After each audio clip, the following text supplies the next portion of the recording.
Pravina ji, please share the PPT. Yes. Nee, wait for a minute. Good morning, everyone. This is Dr. Sandhya again, and with me, I have three wonderful reviewers. So again, it's a all women gang, all ladies gang. I have a first-time reviewer, CA Meenakshi Gujarati. Sorry, I'm very sorry. She's a practicing chartered accountant from Varanasi. A very sweet lady. She has been associated with ICAI as an OC, MCS faculty and a career counselor. And the one thing I really loved when Meenakshi has written in the introduction that she has a keen interest in self-analysis and self-realization. That is what really keeps one grounded, because we such a person tends to introspect a lot. Then we have Devavati ma'am, Professor Devavati Basu ma'am. She's a school counselor and a psychology teacher. She's into management training and teaching, and has been associated with ICAI as a OCMCS trainer.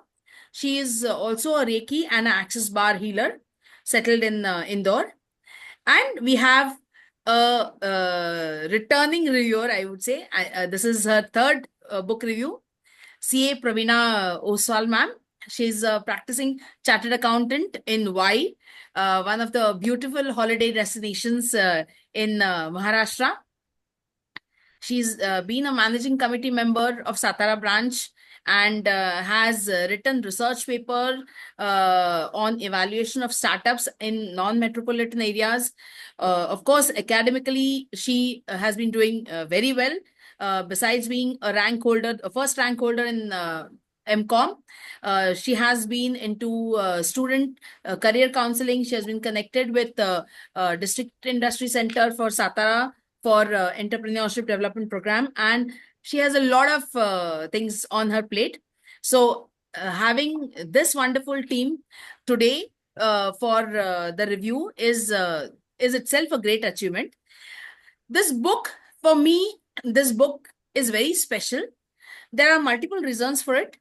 One of it, yes, of course, I am a huge fan of our scriptures, and anybody who has done a lot of work on the scriptures, I hold huge regard for that, for such a person.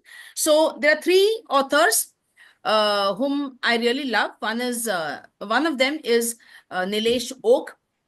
What I admire about this person is, in spite of being an engineer, he has done extensive work. He has gone back in time, and he has tried to match the timing of the planetary combination that actually happened about 12,000 years ago, and he has tried to match it with the events in Ramayana and with the events in Mahabharat. He has even gone behind, and he has even confirmed a timeline when our Rig Veda was there.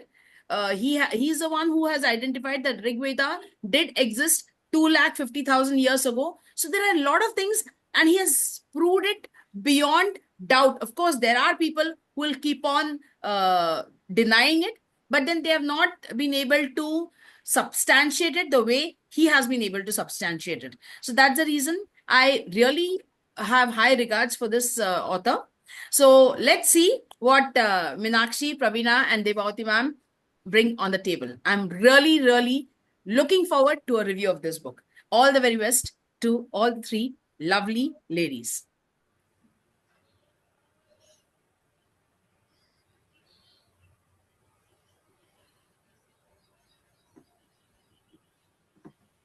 Yeah. Let's start with Meenakshi. Yes. Thank you, Pravina ji. Thank you, Sandhya ma'am, for giving me this opportunity to review this book. This book, Bhishma Nirvana, has its role in correcting the Indian history. It gives the true chronology of human civilization. This is just not a book, and it does not require any astronomical background. The author, Nilesh Neelkant Oak, he himself is a chemical engineer. He's not from the background of astronomy. But due to his passion, he chose to do research and arrive at writing this book. He says, it's a fascinating ride reading this book. It requires higher amount of reader's participation. It's not a book that's read before bed or when one is in a leisurely mood. However, this book is best read with a pen and paper nearby. Bhishma Nirvana is the key event in the Indian epic of Mahabharata. It refers to the moment when Bhishma, one of the greatest warriors and the central figure of Mahabharata, whom we have addressed as Mahamahim, Bhishma Pitama, when he leaves his mortal body after the end of Kurukshetra war. In the midst of Mahabharat war, Bhishma was fatally wounded by Arjun, and there was there were numerous arrows he was pierced with. Yet he decided, when he looked and he decided that the sun is still in Dakshinayan, and he had a boon. We all know that there was a boon associated with him of Ichha Mrityu, the ability to choose the time of his death. So he did not die immediately. Rather, he waited for an auspicious moment to depart from this world. And I must say, na bhuto na bhavishyati, neither before nor any time after, this boon was given to anyone in this world. And we are reviewing something which is the epoch of Bhishma Nirvana and epoch of Mahabharata war. Myself, CA Minakshi Gujarati, along with my co-reviewers, CA Praveena Oswalji and Professor Devabhuti Basuji, presenting the review of this book before you all. Next slide.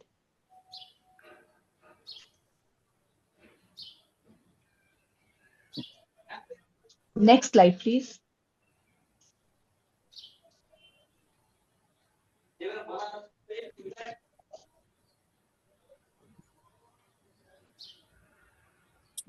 I have changed. Is it visible? Yeah, yeah, visible. Thank you, Ravi. So the next question arises, why write a book on Bhishma Nirvana? And the response by the author is, why do I write a book? Why do I think? Why should I be passionate about? Things could be made different. Things could be made better. So when did Mahabharat war actually happened? To this question, there were over 130 different claims ranging from 7300 BCE to 500 BCE. But we must say that only one of them could be true, or there can be a scenario where none of them is true. Many researchers were repeating the same traditional and dogmatic belief of 3102 BCE to 200 BCE and as claiming as their own for the year of Mahabharata war. In a scientific endeavor, all claims, even well tested and validated by the mainstream as true, are still tentative and open to falsification. Majority of researchers had no inclination of scientific methodology in arriving at their claims, due to which the author felt that there is an urgent need to identify and eliminate the superficial and manipulative claims. Be on the same slide, Ravina ji. Last slide. Yeah, thank you. Since these researchers lacked scientific acumen and the only recourse they had was to claim their work dogmatically as the final word on the subject and thus refused to respond to the criticism and refused to participate in any kind of debates. The author had the urgency to prove why this 5561 BCE is the only possible date of Mahabharata war. So he, from the extracts of Mahabharata, various chapters of Mahabharata, Rigved, and Ramayana, he arrived at the conclusion that why 5561 BCE is the only possible date, and many other claims were rejected by him. Next slide, please.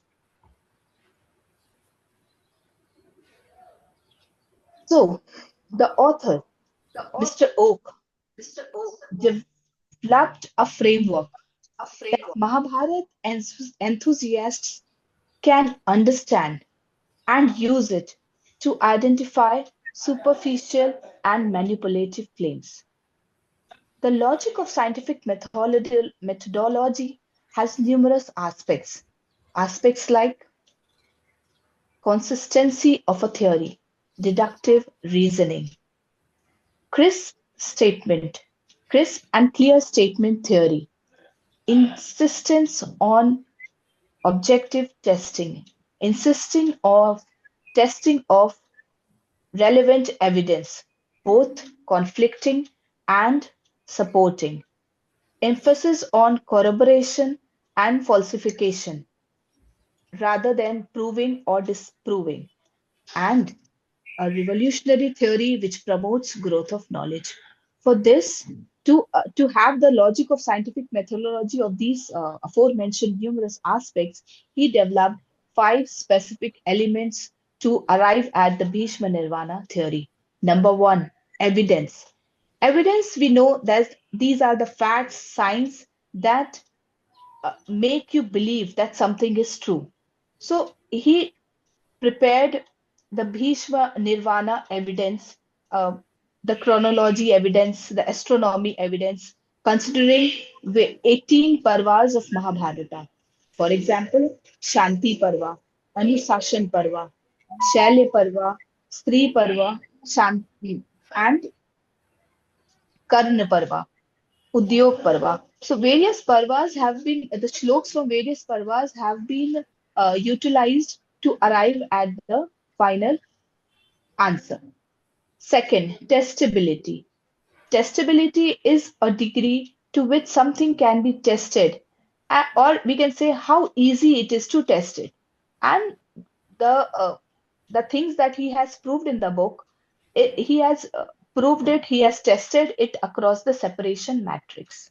Number three, consistency of a theory. Consistency is the quality of always having the same standard, appearance, behavior, time and time again. Number four, corroboration and falsification.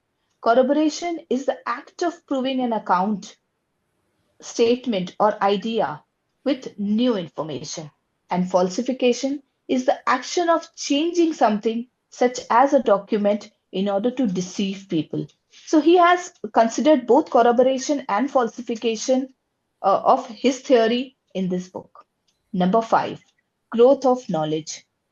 By giving a proper reasoning, a person can reach at the point which will also help in the growth of knowledge.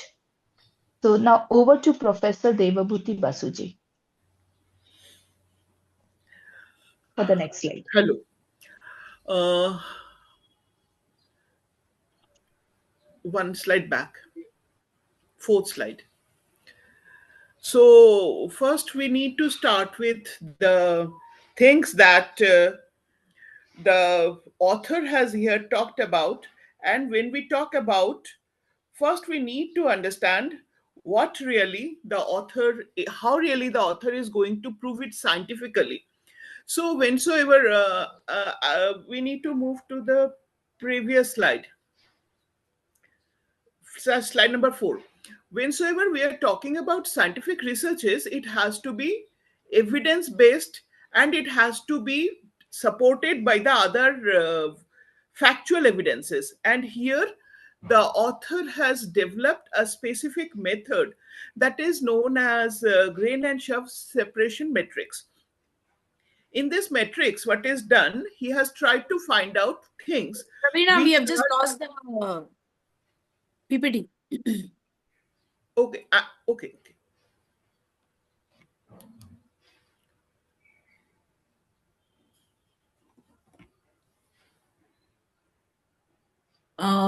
Please continue, ma'am. I will manage the PPT. It's over. It's over now. It's there Okay. now. So here he has tried to explain the things with help of two axes, x-axis and y-axis. In one axis, it is like whether the things are testable or not. So when things are testable, they are scientific. And when things are not testable, they are metaphysics.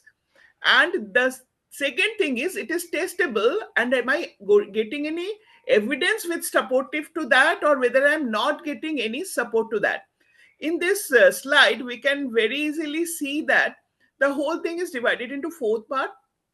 One part, it is we have the evidence and it is scientifically tested, and this is really something that has to be done. Emotion comes much later than scientific evidences. On the other hand, on the left quadrant, we see that evidences are there, but are they really scientifically proven? It's not. So we can say that these are traditions. We just follow it without understanding it. And we come on the lower side of the metrics. We see that on the right hand side, it is testable, but it is illogical. There are many things we try to prove, but we do not have the sufficient evidence for it. And the left corner is something metaphysics, illogical. It is something like any Raja Rani ki kahani, what we keep on saying, but we do not need to prove that also. So next we move to the next slide.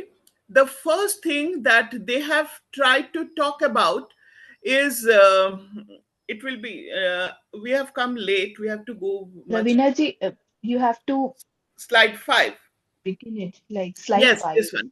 This is Epoch of Arundhati. Here I'll take a bit of time to explain that. We know Arundhati is one of the planet in Saptarshi Mandal. Now, many a times in our Hindu marriages, we make them see this Arundhati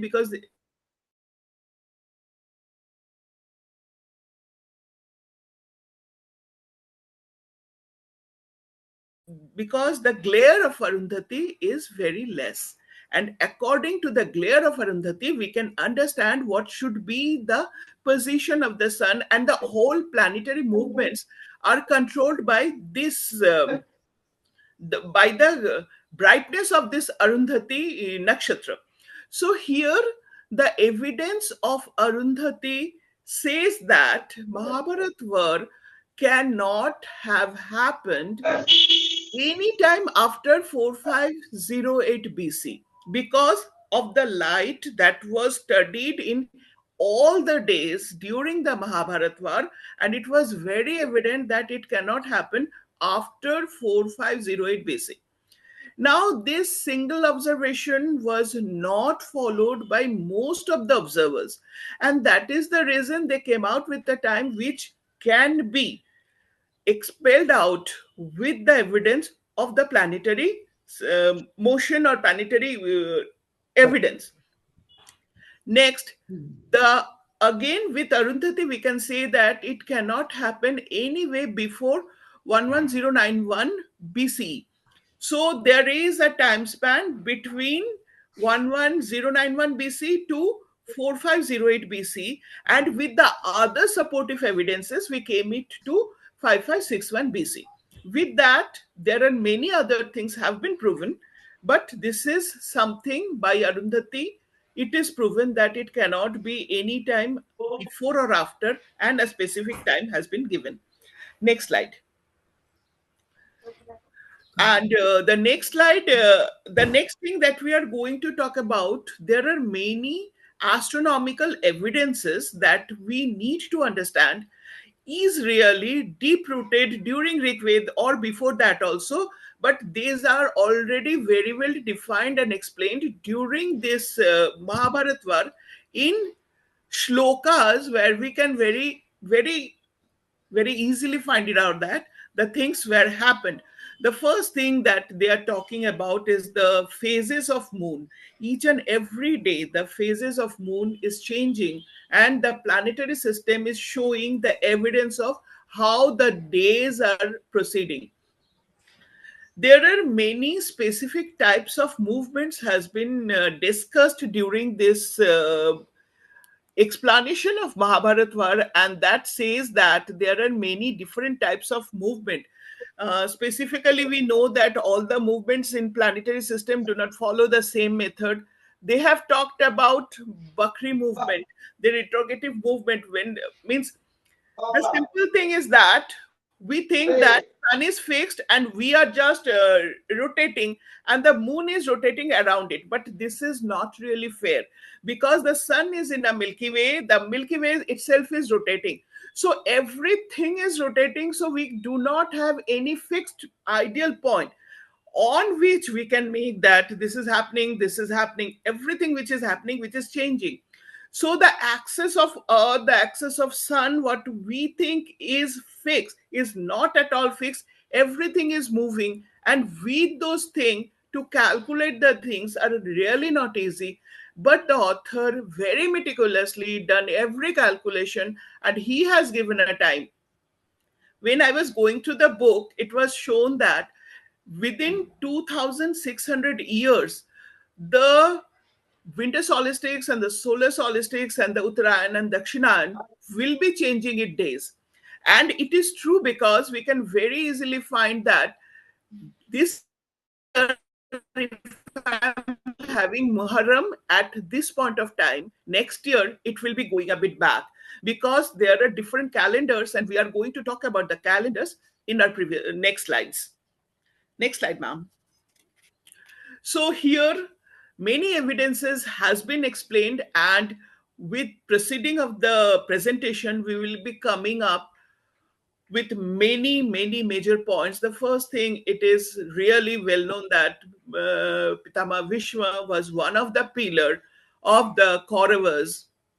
He was the major person who was controlling and making all the decisions of the war.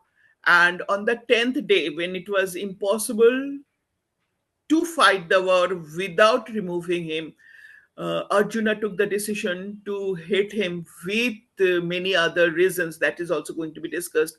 And on the 10th day, Bhishma was on his bed of arrows.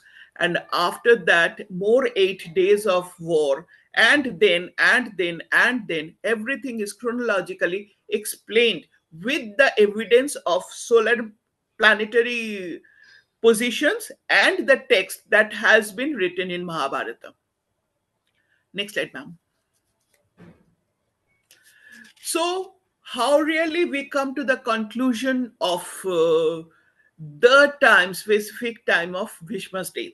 There have many evidences used to understand the time of Vishwa's death. These are just the few points which has been discussed over here. The first one is astronomy. Then we have done a sensitivity analysis, whatsoever we are saying, up to what percent these things are correct. So this is going to grain and shaft matrix analysis, where we are removing the things which are not related to it, and we are taking those things which do have scientific evidences also and textual evidences also. Mathematics, we can take it as emotional evidences. After that, we have tried to make a chronology and a reverse chronology, so that we can decide today and we can go back and then find what happened when day. So it is like that also. After that, timeline to comes with calendars and other things. Then there are many constraints which has been removed, and we have come to the fixed point, because we have seen in that 2 by 2 matrix that few things do have evidence but do not support the other things. It's illogical. So these things are removed, and we have come to the specific date of Bhishma's Nirvana. Next. Ma'am, you can take over now. Thank you. Thank you, Debhuti ma'am. So here in the next slide, we are discussing the chronology evidence. Chronology evidence is the linear evidence of the events of Mahabharata war, and which begins from the 10th day of Mahabharata war. Although we know that first day was something, and it continued for a few days, and somewhere in between Bhishma was attacked by Arjun. He was pierced with various number of arrows, and then he fell on the ground. And he wanted support of the neck. So Duryodhan brought pillows, and it didn't work. So Arjun again pierced at the forehead so that he could get support. And it's from the 10th day, and we also know that the war continued till the 18th day. So the period of 9 days, the Bhishma was already on the bed of arrows. He continued for an addition. The war continued for additional 8 days, and so he was there on the bed of arrows on the till the 9 days also. So the author has taken the extracts from Stri Parva. When the war ended, the Kuru women arrived at the battlefield of Kurukshetra, to search for their sons and husbands, sons, fathers, and husbands. So they were searching and they were making hue and cry, where have they gone? So all over the Kurukshetra was hair, bones, dead bodies, blood, and nothing could be found out. So at that moment, even Yudhishthir, uh, through the extracts of Shanti Parva, we can see the Yudhishthir has lamented over the loss of human lives in Kurukshetra. So, what Yudhishthir instructed, he instructed his people like Vidur, Sanjay, and etc. to perform Pret Kriya for the peace, for the peace, and you can say so that the lost lives, their Shraddh can be performed. So the Pret Kriya was performed for the warriors, and for the key warriors, Pitru Megha was performed. And Yudhishthir also was full of Atmaglani. So for that reason, he went to the bank of river Ganga. He bathed there, he arrived there, and uh, with the extracts of Karn Parva, we came to know that soon after Bhishma was the commander of chief. Then Karna also became the commander of chief till his death, and the widow of Karna was also called for performing the Pitru Medha, Pretkriya, and all that. And Arjun, Yudhishthir was filled with a lot of questions, that uh, how to perform Artha, and how to take care of the Raj, because the uh, Mahabharat war was won by the Pandavas, but they had no experience how to rule a country, how to rule a kingdom rather. So he was asking Sage Vyas and Sage Vidur that how I must be answered on the questions of dharma and moksha and artha. And to this question, the sage Vyas answered that if you are asking this question to from me, I think you should ask this question from Bhishma.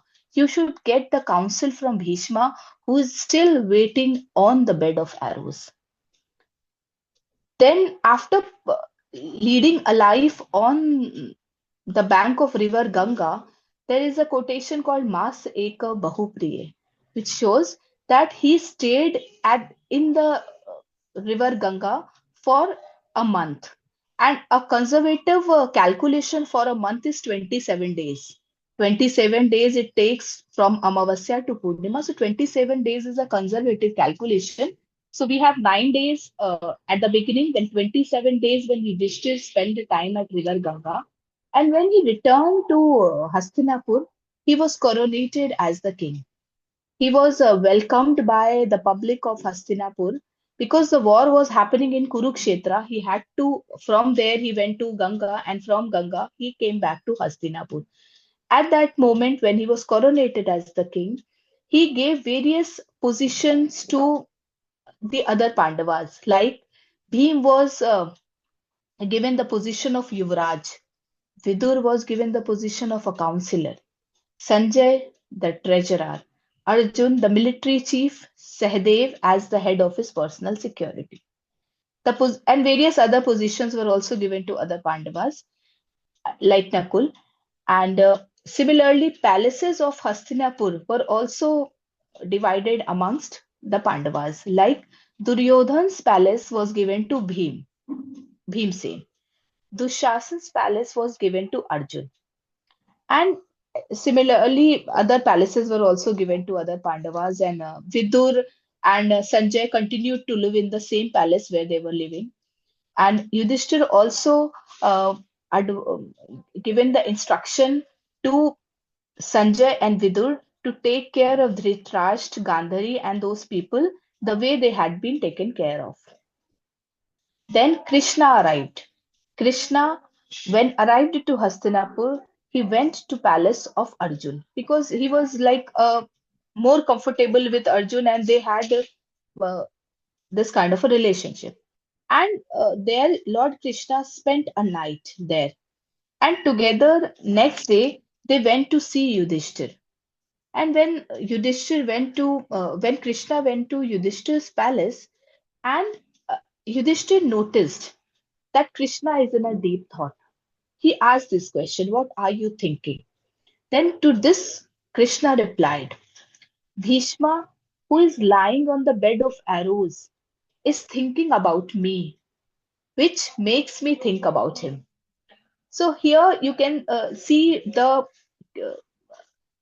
coincidence that when Yudhishthir was performing Atma Shuddhi in the river Ganga, that time sage Vyas reminded him of Bhishma. Today, when he is in Hastinapur, coronated as king, and he's given positions to various Pandavas and palaces are also allocated, at this point, again, he is reminded of Bhishma that, yes, I am thinking about him. And then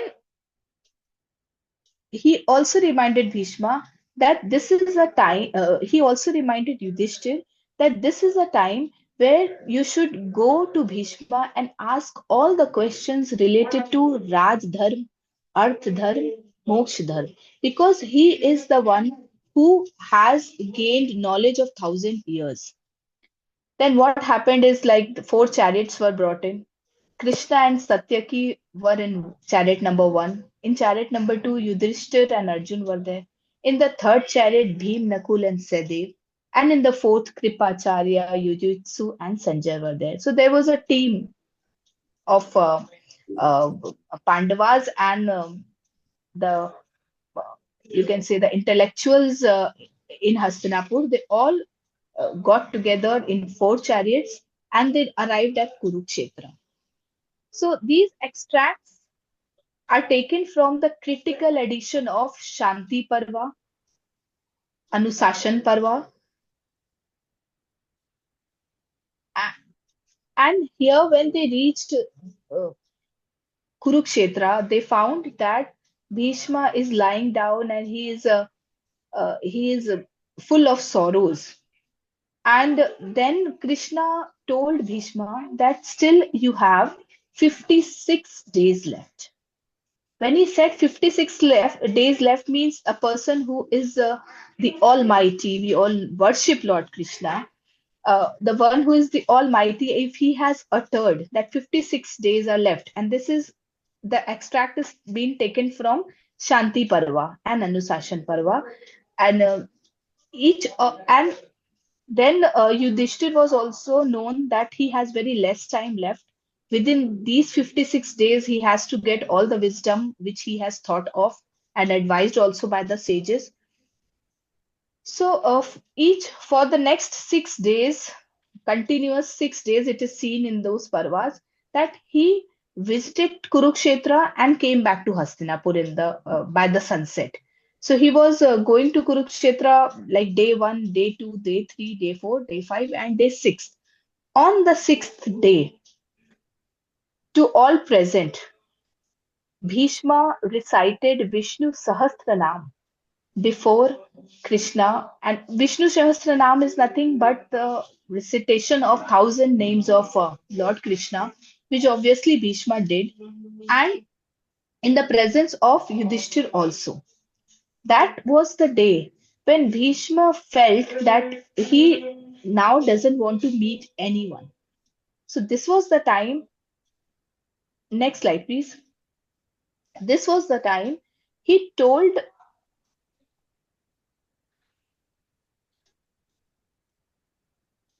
Yudhishthir that today when you go back to Hastinapur, do not return.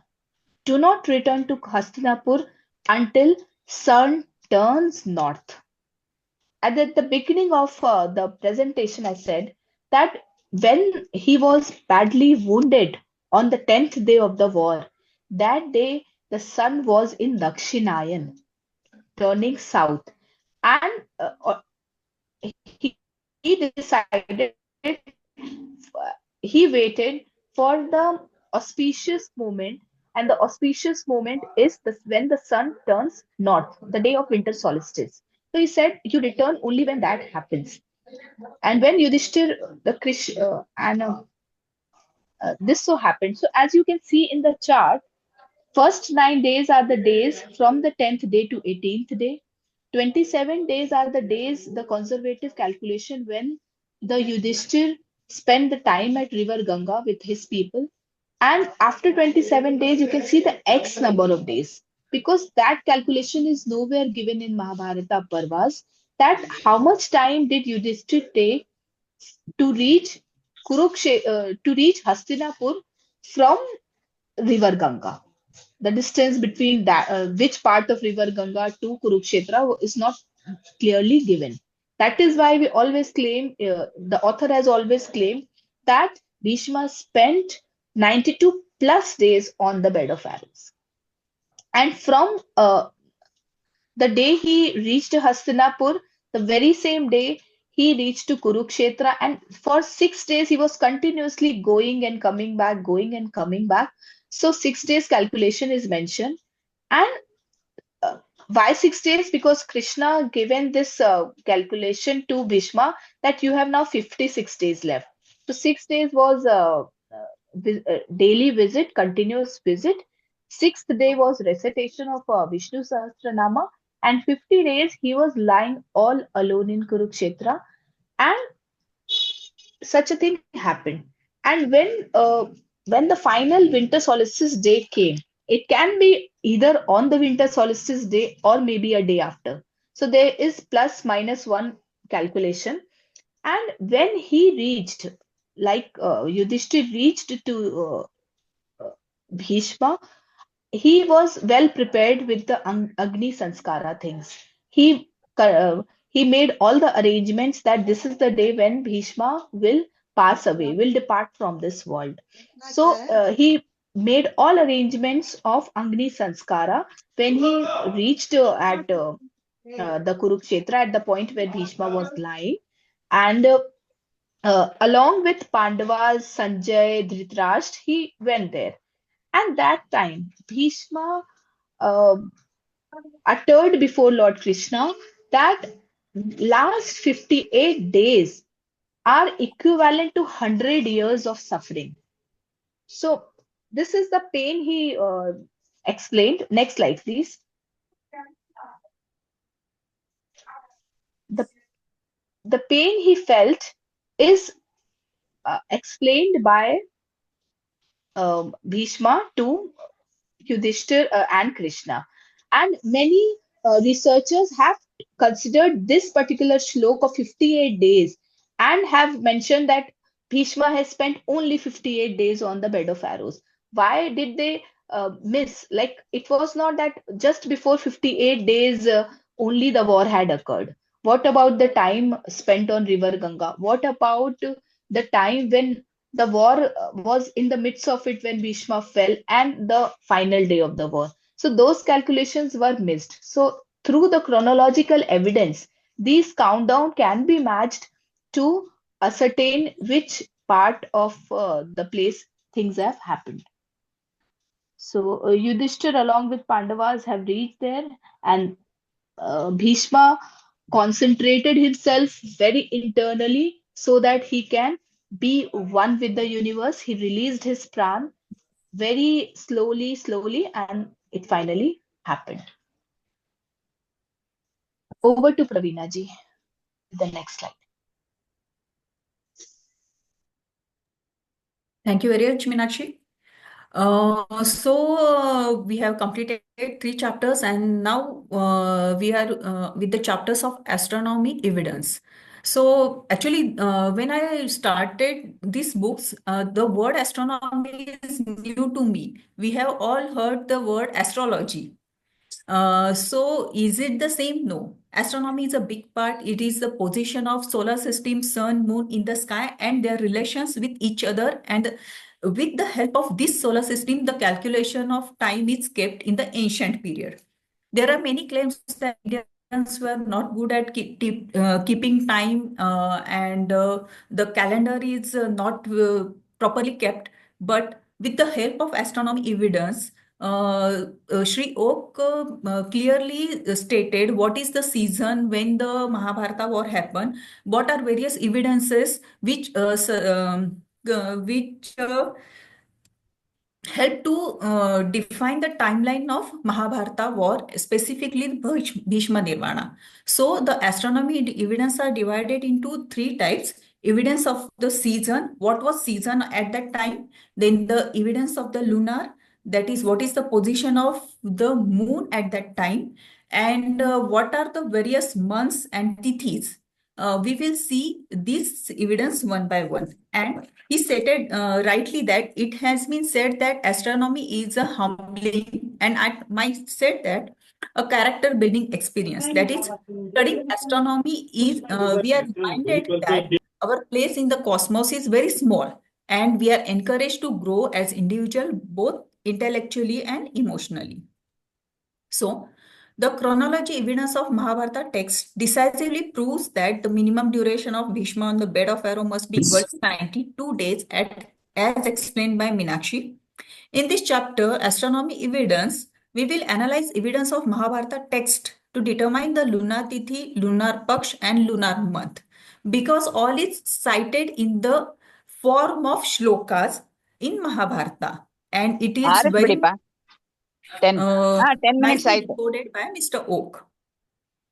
We will also look for any clues that allow us to identify specific lunar months for the timing of the Mahabharata war and for the day of the Bhishma Nirvana. So it is classified into three segments: evidence of season, lunar evidence, and lunar calendar evidence. So let's start with the evidence of the season. So, Bhishma was on the bed of the arrows for more than 92 days. Let's use this limiting case of 92 days. As we already said or explained that the day of Bhishma Nirvana was winter solstice or plus 1 day of the winter solstice. And he was on bed of arrows for uh, 80 plus days. So, let's go backward in time frame from the day of winter solstice, since the winter solstice was the day of Bhishma Nirvana. When we go backward, beginning with the day of winter solstice, by the day 60, the season of Hemanta would be over. When we go backward by additional 30 days, the second month of the Sharad season would be over. So the seasons are according to the solar calendar. There are 6 seasons according to the position of the sun with relation to the earth. So if it is a near to the earth, it will be hot season. If the sun is far away, little away from the earth, the season will be winter. So with the help of the position or the season, we can clearly say what is the position of the sun with the help to the earth. So when we go backward by additional 30 days, the second month of the Sharad season would be over. We would have go backward for at least 2 more days, because the 1 month is of 30 days and we already completed 90 days. We move from the, and every season is of 2 months. So for Hemant, it is 2 months. For Sharad, 30 days. And more 2 days are from the Sharad only, which is first part of the Sharad Rutu. So,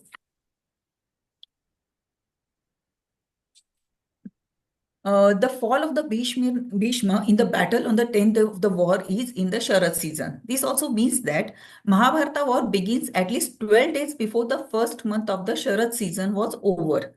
This conclusively establishes that the major part of the Mahabharata war, that is a minimum 12 days out of total 18 days of the war, took place during the first half of the Sharad season. How nicely it is explained, and it is all explained in the form of the shlokas. They explain what is, how the air is flowing, what is the position of vegetables or the crop, etc. It is very nicely explained. Why the Sharad season? Because the Sharad season is very much suitable for the war. It is also explained in the form of shlokas. The shloka from the Shanti Parvis. अभिनीतानि शस्त्राणि योद्धाश्च कृतनिश्रमा Chaitra वा माघशीर्षा वा सेना योग प्रशस्यते पक्वसस्या हि पृथिवी भवन्त्यं मुबन्ति तथा.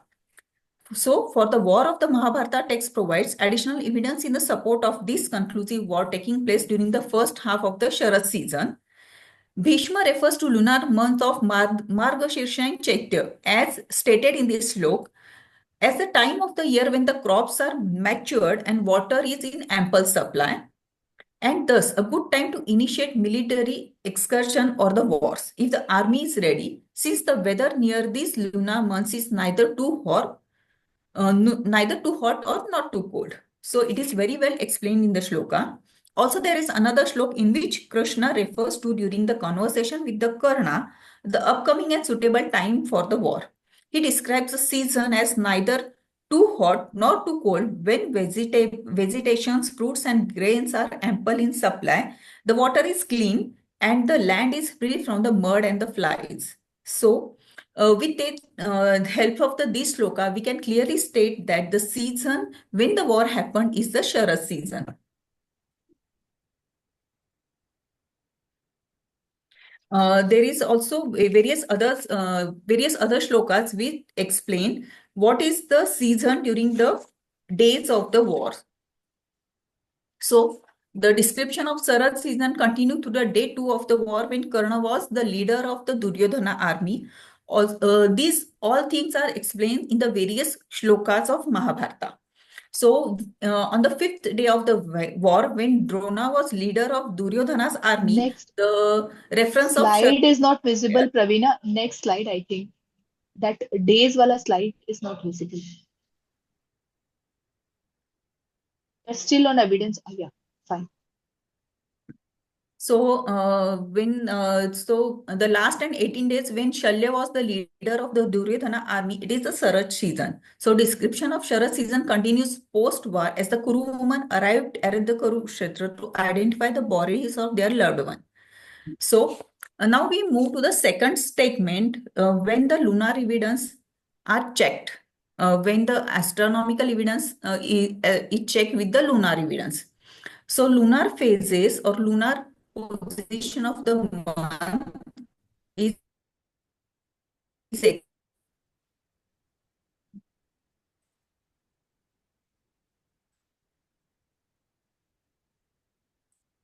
so it is said that the war is started on the day after Amavasya. So for the first 5 days, the war is over at the sunset because there is no light. It is Amavasya. The day 1 solar eclipse fighting stop at sunset because it is Amavasya. Then two fighting stopped at sunset. Day 3 fighting stop at sunset.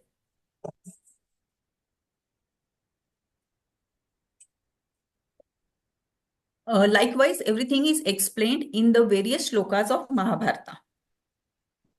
Lunar phases and position of moon defines the way of the lunar months. The Mahabharata text preserve detailed evidence to the 18 days of the war. We will evaluate the phases of the moon and position of the moon through the 18 days of the war after the war. Because after the day of the war, Kuru women came to the war place to collect the bodies of their beloved ones. So this all depicts that the Shukla Paksha, that is waxing fortnight, and Margashirsha Shukla Paksha as the timing of the Mahabharata war. With the help of the lunar calendar, we explain what is the season, and now we are moving towards what is the month. So it is a Margadesha Shukla Paksha, that is, the moon is raising towards the Purnima, and the war is started on the date of the Amavasya. Further, these reasons also corroborates Kartik Amavasya as the first day of the war. Because before Margashirsha Shukla Paksha, Kartik was there, and the month is calculated from new moon date to the new moon date, and Purnima falls within the date of the lunar months. So the phases of moons are there in the Mahabharata shlokas, but it is absent during the first 7 days of the war. The first reference of the moon position come only for the seventh day of the war. So we have to wait till that period. What is the position of the moon? So and the full moon was explained on the 12th day of the war, which depicts the description of the full moon. These full moon descriptions continues from the 12th through the 18th day of the war, and even on the day after the war. While the battle stopped immediately and at the sunset on the first 5 days of the war, it extended for some time after sunset on the 6th day. On the 7th day of the war, Duryodhana asked his warriors to hurry up and intensify the attack as the sun turned on the western horizon. However, the battle stopped at the sunset. So then the battle continues into night on the 8th day and 9th day. On the 10th day, the battle comes to stand still with the falling of the Bhishma Nirvana. As Bhishma fall down, he noticed the Dakshinayan and he determined to stay alive till the Uttarayan when the sun turns northward. All these explained in the shlokas of the Mahabharata. Then on the 12th day, Drona, the commander of the Drona becomes the commander of the Kaurava as the Bhishma fall down, who was the commander of the Kaurava. On day 12, full moon day, fighting stops at the Sunday on the sunset. On 13th day, the Kaurava warrior returned to the camp after killing Abhimanyu. And due to that, Pandava warrior stood in the sadness at the till the sunset. The fighting continued throughout the night on 14th day and war until the sunrise, and again continue on the 15th day and ended up with the death of the drone.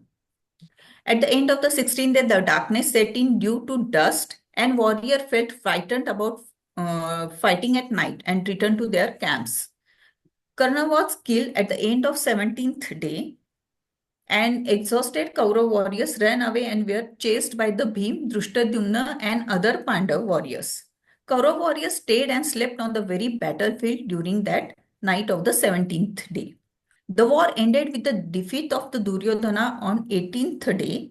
However, the Duryodhana made Ashwathama the leader of the army, and we know the story that Ashwathama, along with Kripacharya and Kritavarma, attacked the Pandava camp late at night and killed 5 sons of the Draupadi as as Duryodhana told him that he want the head of the Pandavas. So Ashwathama killed 5 sons of the Pandavas, assuming them as the Pandavas for Duryodhana. This description is consistent with the scenario of war beginning on or near Amavasya day and continuing for 18 consecutive days. Most of it is through Shukla Paksha. And these shlokas also explain the position of moon. So the first position, there are 4 positions of the moon refers in the shloka. The first shloka is, the first position refers to full moon like moon on the 12th day of the war near Nakshatra Kritika. So here reference of the nakshatra has come. The 16th day of the war was Vishakha Nakshatra. The 12th day full moon was Kritika Nakshatra. And the second position are 2 references to moon on the 16th day, that is near Vishakha and surrounded by 5 bright stars. Both description can be interpreted by near to the point of the nakshatra Punarvasu. especially in the year of 5561 BCE, which is explained very well how 551 BC is calculated. So there are various other shlokas will also explained and confirm that we have Chris reference to moon near Punarvasu on the 17th day of the war. These references of position and phases of moon from 12th through 17th day of the war allow us to assert this as the lunar month of the Margashirsha and specifically Shukla Paksha of the lunar month of Margadirsha. This identification of the Margashirsha Shukla Paksha is due to the description of the phase of the moon. First through 18th day of the war was waxing fortnight, and the fact that full moon description occurred during the position of the moon near Nakshatra Kritika through Punarvasu with the Nakshatra Mriga Shirsha at the central Nakshatra. So there is so it is a minute difference. Month Margashirsha and Nakshatra Mrugashirsha. Very well explained. So the third evidence is lunar calendar. We first go through the evidence like the evidence of the season, then lunar evidence, and third is lunar calendar evidence.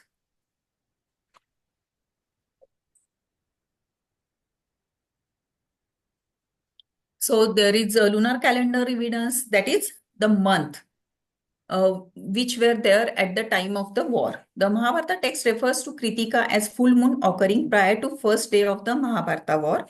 The Mahabharata text also referred to Chaturdashi of the Vadya Paksha, warning fortnight occurring prior to the first day of the Mahabharata war. These two astronomy observations allow us to set Kartik Amavasya as the lower limit on the tithi of the first day of the war. As said by Debauti ma'am, there are various evidence to suffice the claim of the 92 days of the Bhishma Parva. So there are from various angles, it is the same thing stated again and again. The same thing is proved again and again.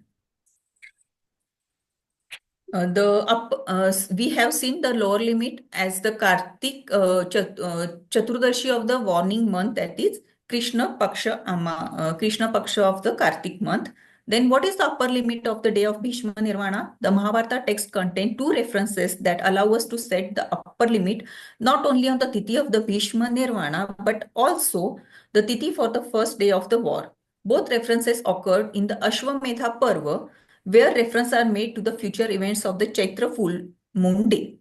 Vyas tells Yudhishthir that the latter would be given Diksha of the Ashwamedh Yajna on the upcoming Chaitra full moon day. So Arjuna asked King Vajradatta of Pragjyotisha to arrive in Hastinapur on the day of the Chaitra full moon, where Ashwamedha Yajna was scheduled. So Ashwamedha Yajna was happened on Chaitra Purnima, which is way after the day of the Bhishma Nirvana. So with the help of the evidence of lunar evidence of the season and lunar month evidence, it is clearly stated that what was the season? There was the season of Sharad during the war period. The Margashirsha month was there, and the tithi was very well explained with help of these evidences. Let's move to the next part. Debauti ma'am, please take over.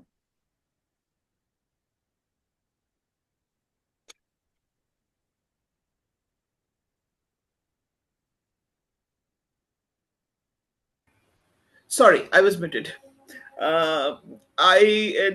In this slide we are taking the definitions of many terms which are being used and which really needs a very good explanation. The first thing is celestial clock.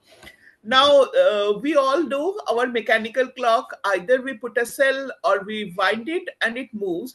The same way the celestial clock is moved by the gravitational force of sun, earth, and moon combination. So, a celestial clock is something where we calculate the movement of the sun on its axis on the path around the sun. Next comes a solar year. Solar year is something what we use nowadays as the Gregorian calendar, and it is very simply said that it has 365 days, one leap year in 4 years. And that calculation is also very simple, because one full circle of sun takes 365 days, 5 hours, 48 minutes, and 45.51 seconds. If we add this remaining part of the 365 days in fourth year, it becomes 1 day. But when we do the very minute calculation, we will find that there is a bit difference, and these difference do pile up and do make an effect in around 17, 18, 1900 years. So we never sitting over here look about that portion. So these simple differences are somewhere omitted, and we do not look into this. Next comes solar day. A solar day is explained as the highest point in the sun in one constellation to the next constellation. Means the sun will be in the sun in the same point. Next, one circle at the same point is calculated as 1 day. A solar day is in general 24 hours according to Gregorian calendar. Then comes solar month. A solar month is something where the 12 zodiac signs are completed and we make it a solar month. Next comes a lunar year. Here starts the differentiation, which will come to the next things. That is, when we talk about a solar month, it is more or less calculated that when we talk about a lunar month, it comes to like 27.3 days to 29.5 days to take a round of the earth. And then it is calculated like 29 into 5, 29.5 into 12. So this is 354 days. 29.5, one solar day one lunar day in average, and into 12 it is 354 days. Gregorian calendar says 365 days. So there is a gap of 11 days. And what with this 11 days will come later. Next, let us come to the other thing that is known as lunar day or tithi. So it is said that there are 27 plus 1, 28 wives of moon, and moon used to visit everyone in 1 day. And according to that justification, lunar tithi is divided into amavasya, then pratipad ditya tritiya up to chaturdashi, then purnima, again pratipad ditya tritiya up to chaturdashi. So that is a full circle. It will be 1 plus 14 plus 1 plus 14 is equal to 30 days. So this is something about the lunar year. Then the lunar tithi, 1 day, it is around 19.5 hours to 29.5 hours. And here something happens. This has happened many a days. We see that one tithi goes from 1 day to another day. We get the whole day in one tithi, the other day half in one tithi. And when there are some days we do not get a full day in one tithi, because that is the average time for rotation of the moon. Rotation of moon and earth is not always average. It is somewhere increasing and decreasing. And after that, it comes to the lunar month. You calculate the 14 plus 1 plus 14 plus 1, and it is 30 days. Ma'am, next slide. Uh, then there is I will come to the next point. I will go to the 27 plus 1 wives that the moon visits every day, and that is every day, and that is the, by that name we have the name of the that tithi of that day. They are done in that way. So lunar year, it is given over here. The 11 days are there, and is this 11 days are added in 2.85 years to have a Adhik Masa. Now, what is Adhik Masa? Adhik Masa is a month where in same Paksha we do have two Amavasya. That means the remaining part of those 2 and 2.85 years are added to make it a Adhik Masa, and an Adhik Masa will have 2 Amavasya. In the same way, one thing which is not over here in the slide, I will always like to explain that thing. There is something known as Harshamasa, where there is no Amavasya in 1 month. Due to some calculation of this 29 and a half to 19 and a half hours a day, there is some calculation happens that there are few months where it you do not have any Amavasya, and these happens at least in around 19 years, minimum 19 years, and many a time it takes around 116, 18 years also. Ma'am, you can move now.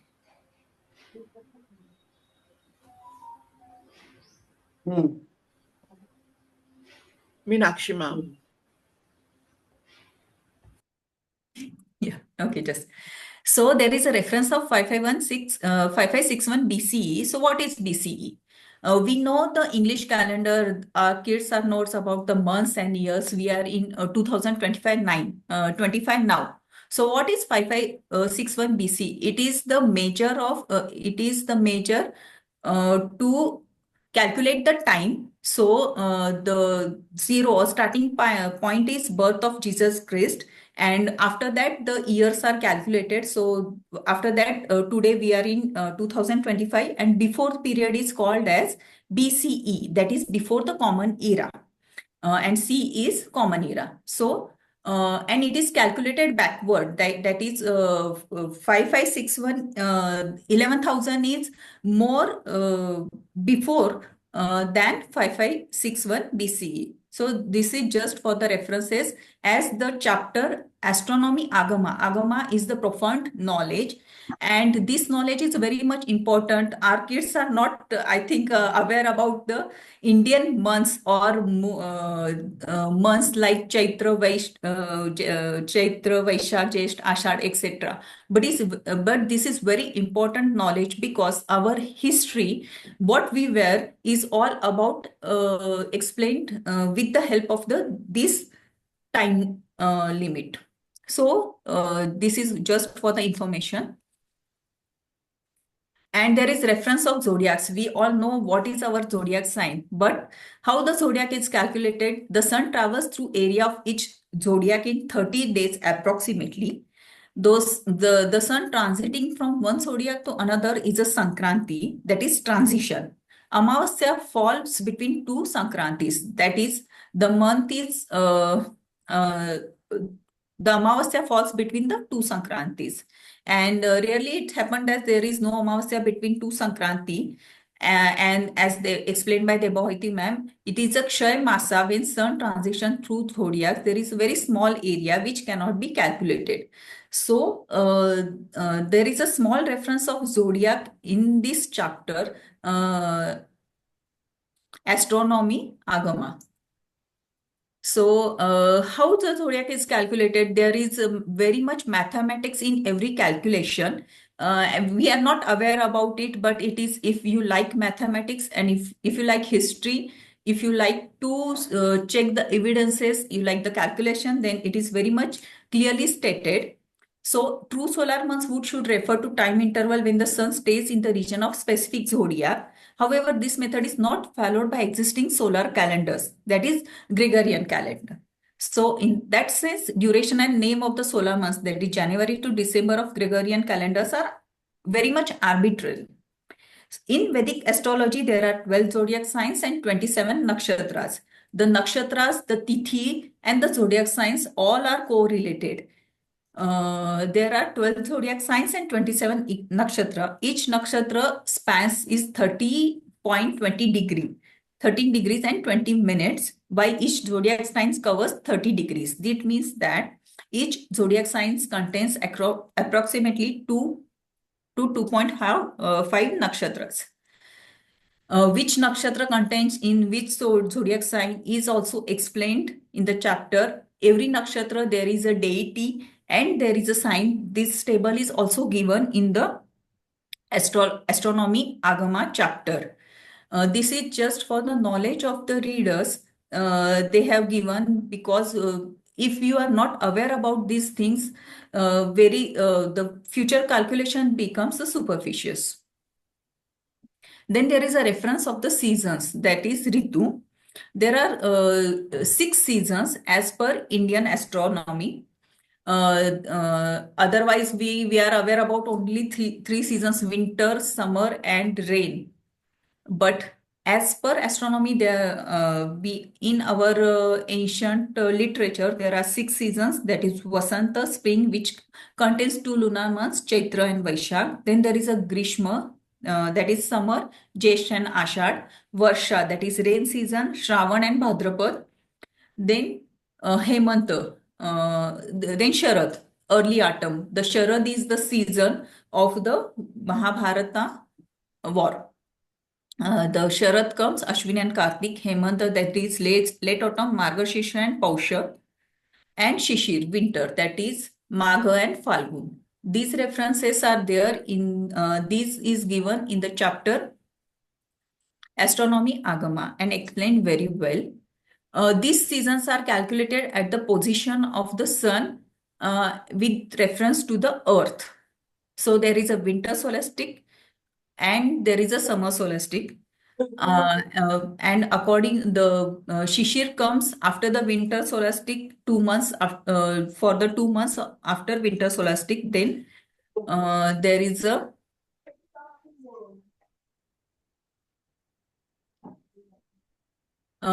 so this is 22,100 C, that is our current period.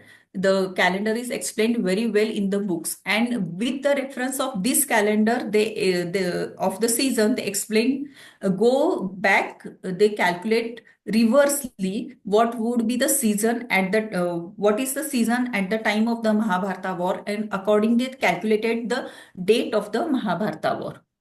So these seasons were explained in the chapter 5.4. Yeah. Okay. So we will move to the next slide. Constants. Thank you. So in this chapter of constraints, these are the constraints on the events of Bhishma Nirvana.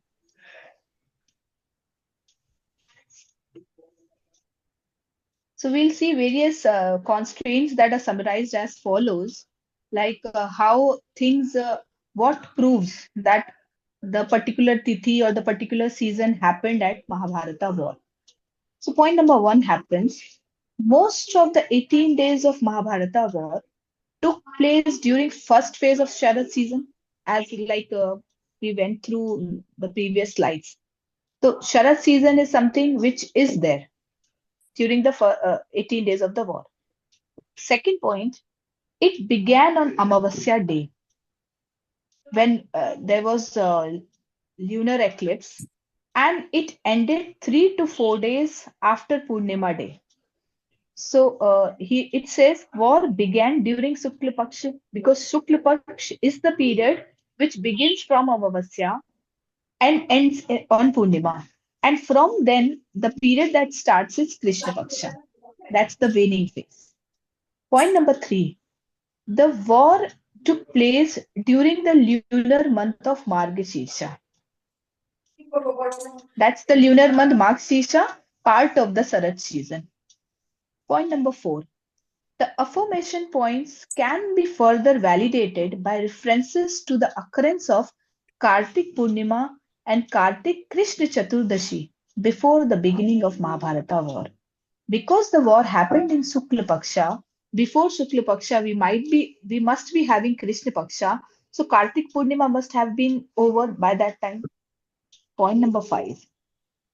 The information in the point number 4 about the occurrence of Kartik Purnima before Mahabharata war is further corroborated by the occurrence of Chaitra Purnima long after Bhishma Nirvana.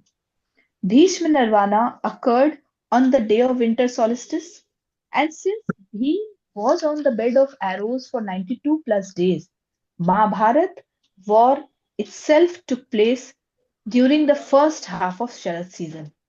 Bhishma Nirvana occurred long before the day of Chaitra Purnima. However, it does not provide any additional chronological clues.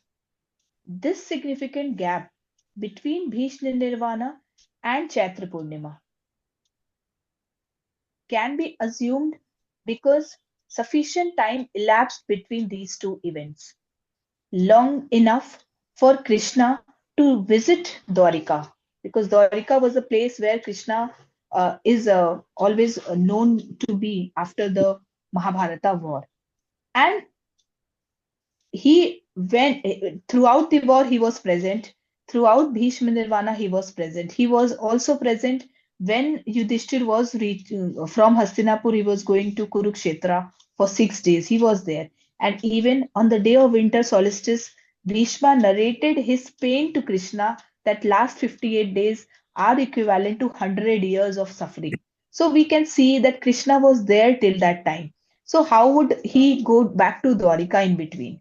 So soon after Bhishma Nirvana, somewhere he must have gone, and he had also returned, because we know that after Bhishma Nirvana and after Krishna returned from Dwarika to Hastinapur, he found that Uttara gave birth to Parikshit. And although Pandavas weren't there, but they returned to Hastinapur, because once they found the kingdom, now nothing can be ruled without funds, without wealth. So they were in collection of funds, and when sage Vyasa told them, now you have sufficient collection of funds, and you should also become friendly with other states of the kingdom, and for which you must arrange for Ashwamedh Yagya to during the upcoming Chaitra Purnima. So this means 10th day of Mahabharata war cannot be any tithi but Margashira Shukla Navami. Because if we calculate first day of the war being Amavasya, and it said Margashira Shukla Pasha time, so from first day to first Amavasya being the 0 day, and the second day of Mahabharata being the Ekam, the first day, and 10th day when Bhishma fell on ground on the bed of arrows, that day will be the 9th day. That's why the Tithi will be Margashira Shukla Paksh Navami. Next, so these are the constraints. If we see all the events, the chronological orders, the chronological evidence and astronomy evidence and astronomy agama, if these things are all combined and seen, then we find that we arrive at this conclusion. At least the tithi is clear by the time we do the constraints. Next slide, please. Next slide is on the epoch of Bhishma Nirvana. What is the time period of Bhishma Nirvana? We were on the Tithi at the last slide, and the epoch of Bhishma Nirvana is the time period when Bhishma Nirvana and the Mahabharata war happened. Calculations are based on the lower and the upper limits for the first day of the war till the 10th day of the war, being the lower and the upper limit of Bhishma on the bed of arrows. This provides us 4700 BCE to 7000 BCE as the interval of epoch of Bhishma Nirvana. See, just we noted down that this is the calculation, and due to which we arrive at this.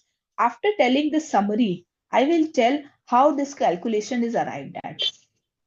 Fine. Point number 2. Calculation based on lunar month of Margashisha coinciding with the first half of Sharad season. Such a coincidence, when Margashisha month coincides with the Sharad season, happens when 5642 BCE as the mean year for the chronology of Mahabharata war, hence epoch of Bhishma Nirvana. To achieve this particular calculation, there is a shift of 92 tithis. Why take 92 tithis? Because 92 days Bhishma spent on the bed of arrows, 92 days can be also considered as 92 tithis, beginning from Margashish Shukla Navami, the day of uh, the 10th day of the war, we can say. So from that day till Bhishma Nirvana day, we have 92 tithis, and we have a might not have discussed, but it's there in the chapter that the central tithi shifts one day every 72 years. This calculation is given in the book in previous chapters, that if we multiply 92 with 72, it gives 6,624. 6,624. And 2,000 years of common era is subtracted from this to arrive at 4700 BCE as the lower limit for Bhishma Nirvana. Then we have 125 tithis. How come 125 tithis we arrive at? 125 tithis are from the day of Marg Shukla Paksh Navami to Chaitra Purnima. If we calculate that period, that has to be 125 days. Even if today we count it from the day of winter solstice to, if we go backward to Mark Shishta Shukla Navami, the gap is 125 days.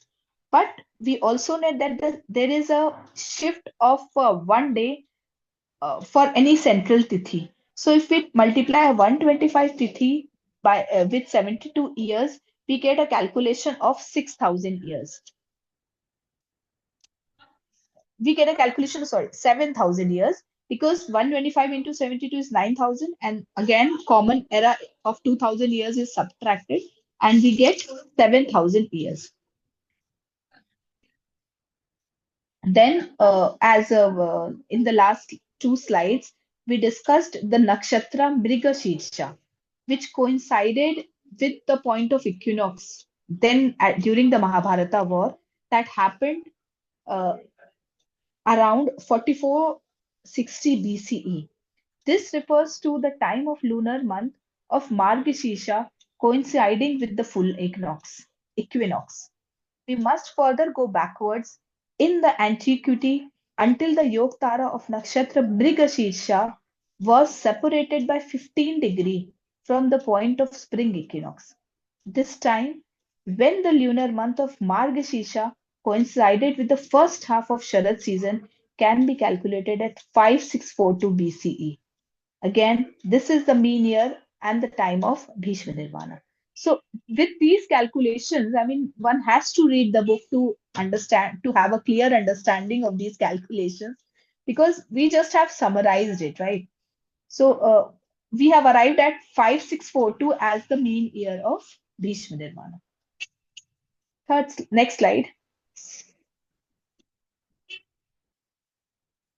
In the next slide, we do sensitivity analysis. As we see, there is a change in central tithi. Central tithi is the cardinal point. And in the astronomy world, we find that everything is in motion. Although the Gregorian calendar that we follow is January, February, March, April, every 365 days we celebrate a new year. But if we go to our Indian calendar, which is a lunar month calendar, we find that not every year we celebrate Diwali the very same day. Not every year Raksha Bandhan is celebrated the very same day. And if people celebrate their birthday on date wise, and people celebrate their birthday tithi wise also. So there is always a variation. And if we go backward to ages when the Mahabharat war happened, or when Ramayana, Ram Yuddha happened, that time we'll see that there has been a long gap in the tithis. Why? Because in the astronomy world, everything is motion, nothing is specific, nothing is stationary. It is then amazing and surprising that the evidence that can be analyzed and interpreted with the background knowledge of astronomy can be so decisive. These movements of astral objects also introduces certain uncertainties. Sources of errors are there, which can lead to variations in order to compute the result. Description of errors. Number one, lunisolar calendar. We have a lunar calendar which comprises 354 days. As Debhuti ma'am said, no, 29.5 days into 12 will give you 354 days. But the solar calendar that we follow is 365 days. So 365 minus 354 is going to give you the 11 days difference. This is why 11 days difference, I mean, where to adjust? Indian calendar makes after every 4 years is a leap year. Every fourth year is a leap year. 21 day extra is given to February. We have 29 days in February. Otherwise, we have only 28 days.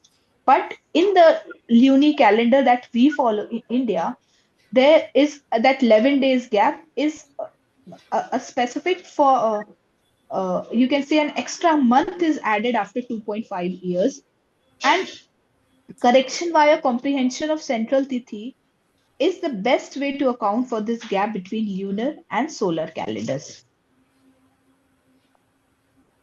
So there is an insertion of Adhik Mas, as we just see, in order to synchronize with the solar calendar here.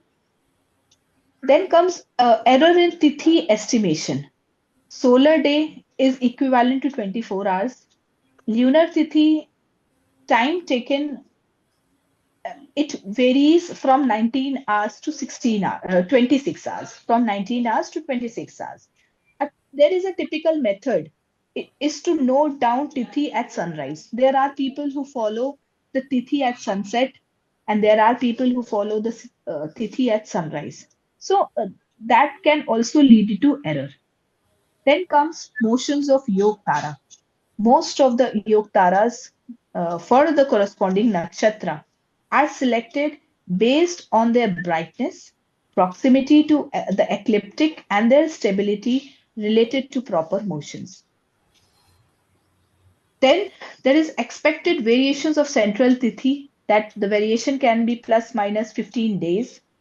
So 72 into 15 is going to give 100 years, 1000 years. And there is non-equal separation between yogtaras. The evidence of war occurring during the lunar month of Marg Shirsha and during the first half of Sharad season produced an interval of about 2000 years, ranging from 6722 BCE to 4562 BCE. The evidence was taking place during Shukla Paksha of Marg Shirsha and during first half of Sharad season produced a refined interval of 2000 years, ranging from 7 to 85 BCE to 5125 BCE. If these two intervals, 6722 BCE to 4562 and 7 to 85 BCE to 5125 BCE, if we combine them, if we consolidate them, tighten them together, we find that there is an interval of 1600 years with 6722 BCE to 5125 BCE, somewhere between. That is the epoch of Bhishma Nirvana and thus Mahabharata war. The year 5561 falls within the crisp and narrow interval of 1600 years. So these are a few calculations. We just said that we have just summarized it here. Otherwise, in order to get a clear understanding, one must read the book. Over to Devabhuti ma'am. Thank you, ma'am. Next, we are going to talk about truth likeness. This is again a very important thing discussed by the author. There is a quotation given by Galileo Galilei: measure what is measurable and make measurable what is not. And this is really the task done by the author to measure what is there. So, truth likeliness is a method by which we can find out whether the things which are being told, how much it is correct and how much it is not. So there are few methods. This method is like that. They make the observation and they collaborate with the theory. We have gone through many things and we have come to know there are few theories and there are few observation. We match the theory and the observation and we come to the conclusion that this is correct. So number of observation coincide correlate with the theory is something that is supportive, and the number of observations that do not collaborate is a negative marking. And that is the way we have made the things which are logical and which are testable and which are not logical and which are not testable. Can we move, ma'am? And on that level, the things have been explained over here. I'm really not going in the depth of the chart because if you open the book, you will get everything. for every evidence they have given a reason why it is supportive, and they have given a reason why it is not supportive, and by that we can come to a conclusion that we can really come to a conclusion about the date of Mahabharat war and Vishwa Nirvana. Yes, ma'am. Sandhya, ma'am. Yeah, can we wind up faster because we've crossed the time actually? Yeah, I have just completed the text, means the presentation. I'm just giving a conclusion note and I want to end it up. The logical mind always looks for 5S, and here the why, what, the time has been explained over here, okay, when it happened. So while calculating the time of Mahabharat War and Vishwa Nirvana, many non scientific and emotional things were included, where in the present book we have tried to wash away all the things which were just emotional, and we have come to the mythological and evidential facts. Chronology and astronomical evidence of Mahabharat texts elegantly analyze the synth- synthesize the time of the war. And although there are few researchers, as Sandhya ma'am has already said, has given few question mark about it, but end of the day we all find that these are very scientifically proven, and with everything we do have some question mark. So a nice book to read, a enjoyable book, people who do try to find out the reasons behind what is happening. Thank you. Over to you, ma'am. Wow. First of all, hats off to the three of you. It's a it's We a very, really very, struggled, ma'am. it was an amazing review. Amazing review. And somebody has to be really passionate about astronomy, astrology, about our Indian culture. All those attendees today who have sat through this, there were 16, three have just logged off. 16 who actually sat through it. Thank you, Kishore sir. Thank you, Shekhar sir, Rupa ma'am. All of you all who are there. Thank you, Pinaki ji. It is, I mean, I could correlate because I myself, I have a good interest in astrology, and but it needed that level of, to get into that depth. So, you know what amazes me is, just imagine our Indian calendar, which people are not trying to get into depth. It explains such minutest detail. And yes, Pravina, you know what? You said at one time that our children are not having the knowledge of this Hindu calendar system. What is good is, I've noticed in the past few years, at least in ICSE, I know I do not know some of the Hindu calendar months, but my son knows because it's covered for them in Marathi. So that is a good shift in the education system that is happening. True. And it really explains a lot of what True. happens around us. The planetary movements, they are related, they are very closely related to every action of humans, why a person behaves in a particular way, why a person appears in a particular way, or why certain things happen. It is a science, it's not random thing that happens, it's a science. So this, even attempting to review the book, wow, really wow. Kishore sir, any comments? आप तो तीनों के Yes, नाम yes. देखिए madam, आप तीनों के नाम देखिए, you choose, go to their meanings, it has to be excellent. You make a Ah, combination of Debahuti, Meenakshi, and Pravina. It has to be excellent. yes. There's nothing less than that possible. Sir, they have really Thank struggled you. in finding Thank out. you. और coincidence आप देखिए, Thank उनका you, निर्वाण Pavitra ji. दिवस 20 फरवरी का है, and आपने आज ही उसका बुक रिव्यू किया. Yes, yes. Superb, superb. Whatever, I mean, it to have people listen to what you said. And yes, Garima, true. I mean, uh, you all were patiently going through the terms, the concept, how the things were calculated, and wonderful. Of course, Nilesh Oak, the kind of passion he would have had for Indian culture to even go and find all these things. Superb. I mean, I have no questions regarding this. Pinaki ji, Pinaki, anything? Kishore Kumar, Garima, would you like to comment? Jamuna, thank you. Nandita ma'am, Pallavi. Good morning, everyone. Yeah, it was very wonderful session, and I loved every bit of it.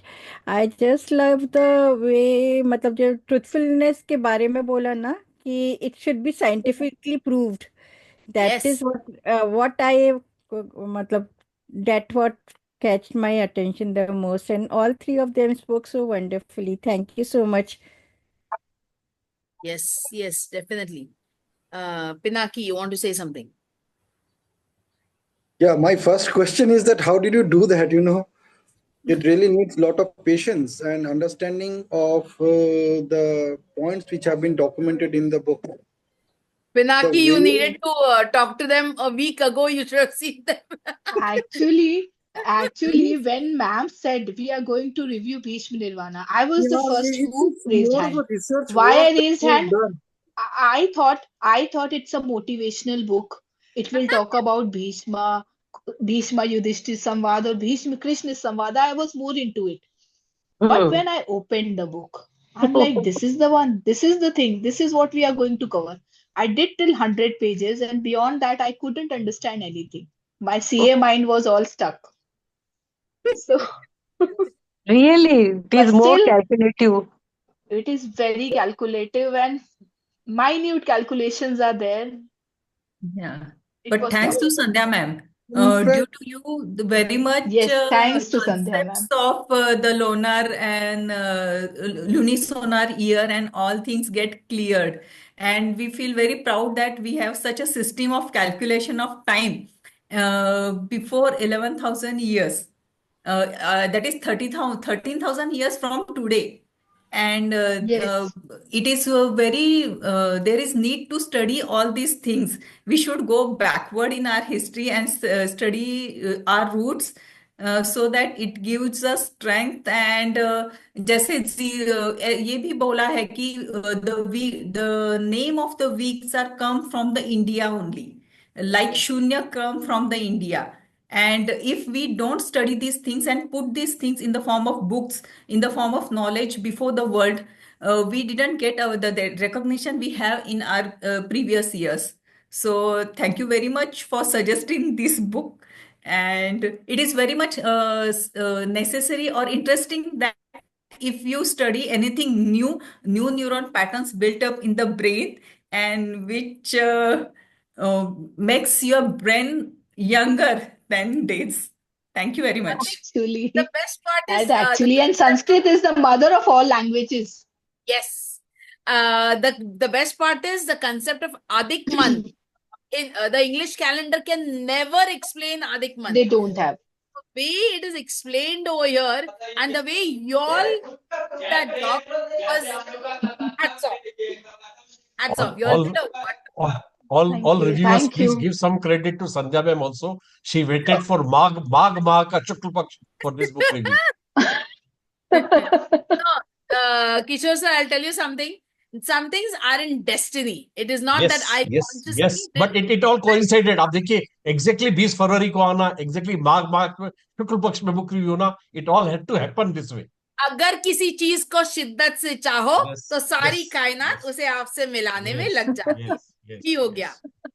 वही हो गया. I remember Meenakshi ma'am and all, कि we should we postpone it, but we eventually did not. Wow, thank you so अरे much. करना था तो कर लिया ma'am. We for last 1 week, all three of us were occupied with whatever we are doing in life, plus this. This Yes. was our habit for the last Thank you 1 week. so much for all the wonderful work. Thank you, Sandhya Thank you ma'am. so much. And thank Even you Thank you. all actually, the we have given Thank you for the difficult part to appreciation. Debavati ma'am because she. I want to thank the reviewers. Excellent dedication, commitment, excellent patience, dedication, and so beautifully synergized history, science, arts, and mythology. Beautiful. Thank It's not you. mythology, Nandita ma'am. It's not mythology. It has Yes, been it turned is not. It into is It's chronology. it It is is, itihasa. It is exactly, exactly. itihasa. It is not mythology. unless you understand Actually, it, it will be a mythology. So it it was will done. be. The myth There is was no myth here, ma'am. It's chronology. very well. That's what it's so educational. Excellent. Thank you. Excellent. Thank you I all. think we Thank should you. select the Vedantas and Ashtanika Ved, etc. also for Yeah, we should Now we actually. will. Now next we'll develop interest in reading those 18 parvas of Mahabharata. Thank you so much.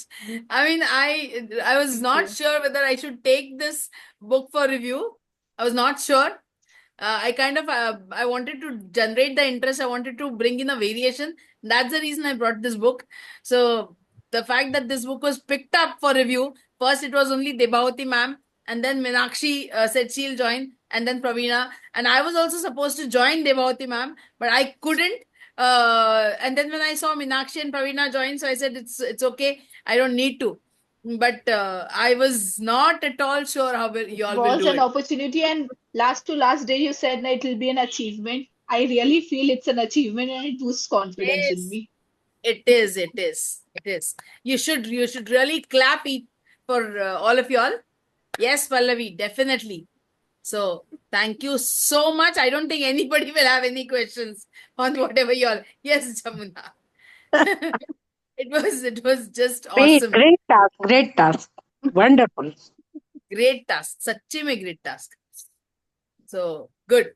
Thank you so much. Because you Thank can easily speak on some motivation or something, but it is very difficult to be very particular. You have to be in this review yes, with all yes. the data. Really tough task.